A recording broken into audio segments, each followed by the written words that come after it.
Across the country, ICE is under major scrutiny tonight. Since President Trump's second term began, federal agents have fired shots at nearly 24 people.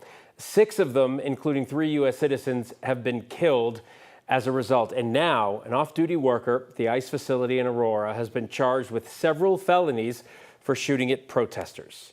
Thanks for joining us tonight at 4. I'm Phil Lipoff. I'm Kim Christensen. Brandon Booth is not an ICE agent. He works for the GEO Group, the company that runs the ICE facility in Aurora. Today, he was in court for the first time since he was arrested Thursday night for the shooting outside his workplace. Kevin Vaughn with 9 News Investigates was inside that court hearing.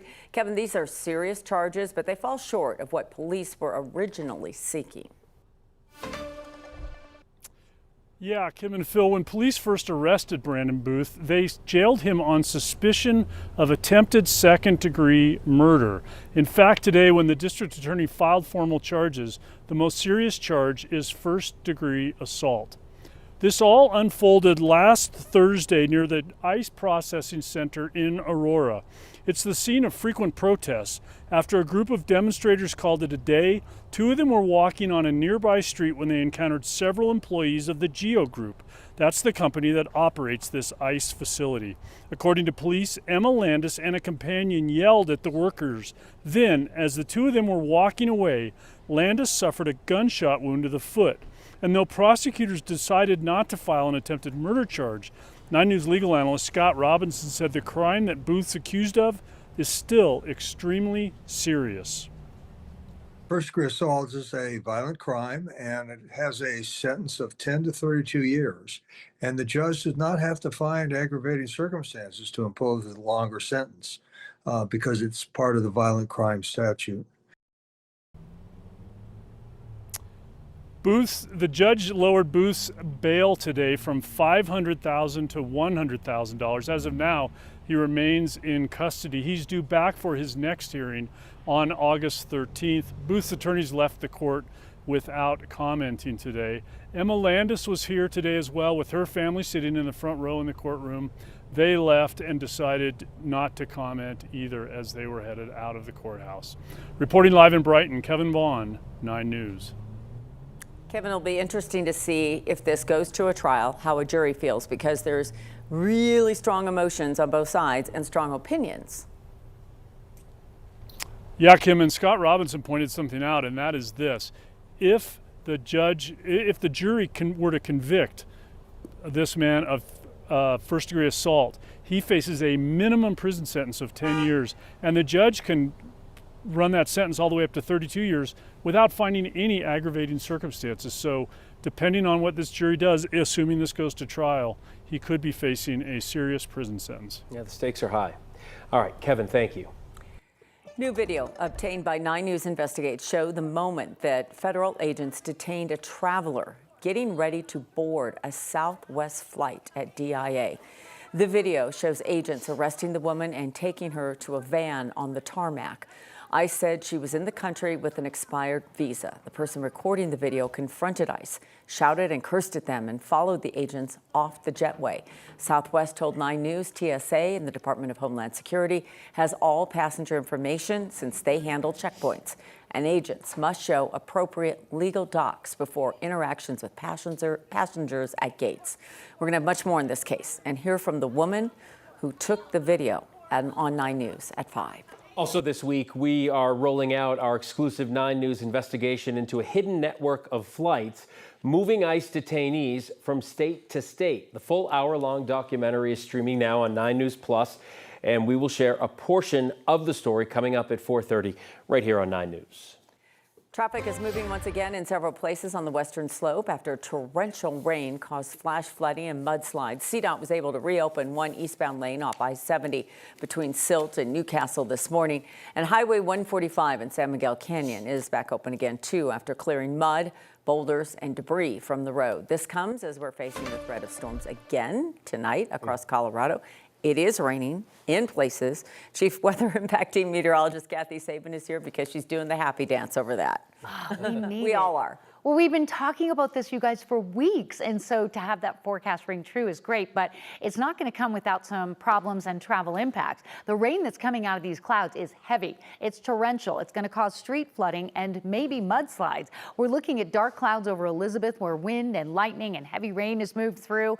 And up in areas like Aspen, they've got some good steady rainfall. Wonderful news, but the steering winds aloft are so weak that these storms are tracking slowly over saturated ground and over burn scar areas that are not held together by much vegetation or trees. So temperatures have come down into the low 90s. We're starting a cooling trend. That's some good news there. And all of this water coming into Colorado from the south is wonderful news, but will create some issues as these storms track toward the north and northeast. We have a flash flood warning in and around Pine Junction, west of Denver, up in the canyon around Conifer and Bailey. This storm cell, as it's tracked over Jefferson County, has dropped 2 inches of rain.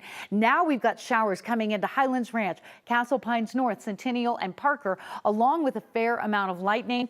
These storms have not tracked into the DIA terminal area yet, but call ahead if you do have travel plans. These storms are lifting to the north, and they are heavy rainers as you move on Parker Road, also I-25 south, and then back over I-70. Multiple flash flood warnings in effect across west and southwestern Colorado, and so that will have travel impacts with the potential for mudslides and additional debris flows. We'll have much more on the flash flood watch and the warnings, and when the rain hits Denver, we'll have all that in just a bit. All right, Kathy, thank you. This is new tonight. The city of Denver has temporarily suspended the license for a nightclub after a deadly shooting there. Police say at least 2 people opened fire at Ultra Lounge early Monday morning. A man was killed. 8 others were injured. Today, the city's Department of Licensing and Consumer Protection suspended the nightclub's alcohol and entertainment license. The business can appeal the suspension in a city hearing that is set for September. Tonight, city leaders in Denver will take on feedback on their plan to close 11th Avenue in the Capitol Hill neighborhood. A plan put out by the Department of Transportation and Infrastructure, DOTI, shows 11th Avenue would close to cars between Grant and Logan Streets. Only bikes and pedestrians would be allowed through. DOTI is holding a meeting tonight to get feedback on that plan. It starts at 5 o'clock at the Denver Central Library. We looked long, hard, and carefully, and it is crystal clear that Colorado is going to be in tremendous hands with our next Lieutenant Governor, Jefferson County Commissioner Leslie Dahlkemper. And foremost priority. That's Democratic candidate for Governor Phil Weiser introducing his running mate this afternoon. Kyle Clark is here right now after sitting down exclusively with Weiser and his pick for Lieutenant Governor. Yeah, Phil Weiser picking Jeffco Commissioner Leslie Dahlkemper as his running mate. It's a safe pick. It's the kind of pick that a candidate makes when he's confident about the race ahead as well as the unity of his party. This does not appear to be a running mate pick that is intended to cover a particular weakness or to appeal to a specific group that might be wavering on Weiser. Weiser and Dahlkemper come from neighboring counties in the metro area. They share the same basic political philosophy. It strikes me as who does Phil Weiser genuinely want to work with if elected? Who's somebody who's unlikely to make waves or embarrass Weiser? And who's somebody who has broad enough policy experience that she can work on whatever a Weiser administration decides, since the job of lieutenant governor is not exactly strenuous. So as a county commissioner, you've got a lot of different things on your plate. Are you concerned with respect, if elected lieutenant governor, that you will be bored? It often seems like they don't have a lot to do. Well, I will tell you this. I was incredibly honored when I had first received the call from a member of Phil's team who said, is this something that would be of interest to you? And what was of interest to me, knowing Phil and knowing that he has focused on issues that are important to Colorado, he's fought for Colorado, is that I would be working with Phil to better the lives of Coloradans. That was first and foremost. My real interest is in how do we look in creative ways, innovative ways at some of the toughest issues facing our state, whether it's housing affordability, whether it's attracting businesses to Colorado and jobs that are good for the people of Colorado, access to health care, and so much more. Dahlkemper is a former journalist and communications professional, so she's very good at ignoring my questions and just sticking to their talking points. Dahlkemper served 2 terms as a Jeffco commissioner. Before that, she was on the Jeffco school board at the time when the conservative majority there made national news with some politically charged curriculum changes. Then conservative board members got recalled. So she's been in the thick of political fights before. Weiser said he has not decided whether Dahlkemper would work on one particular issue if they are elected or if she'll work on a variety of topics. Some things that they threw out were education and wildfire mitigation. We should say Republican nominee Victor Marx has not yet named his running mate, but his campaign did preemptively turn down a request today for them to sit down and answer questions from 9 News when that choice is made. Leslie Dahlkemper, known in Jefferson County, certainly known in Democratic circles, right? Generally well-liked, well thought of, that kind of thing. Not the kind of pick that anybody's like, oh, wow, he picked who? You know, there are people saying, who is she? Because if you're not really tuned into party politics or you don't live in Jeffco, you might not know who she is. But folks who are involved in politics and policy know her, and generally she's well thought of. Yeah, I mean, she's not going to stir the pot. Yeah. But if you live in Jeffco like me, she's been on the ballot a lot. For a very long time. Yeah, and Jeffco, of course, used to be a swing county, right? There was a day in Colorado when a candidate for governor, Democrat or Republican, would pick somebody who'd cover one of their weaknesses or give them geographic diversity or, you know, bring in a group that might not be as inclined to support them. That's not this pick, right? As you point out, he doesn't need to do that. He does not appear to need to.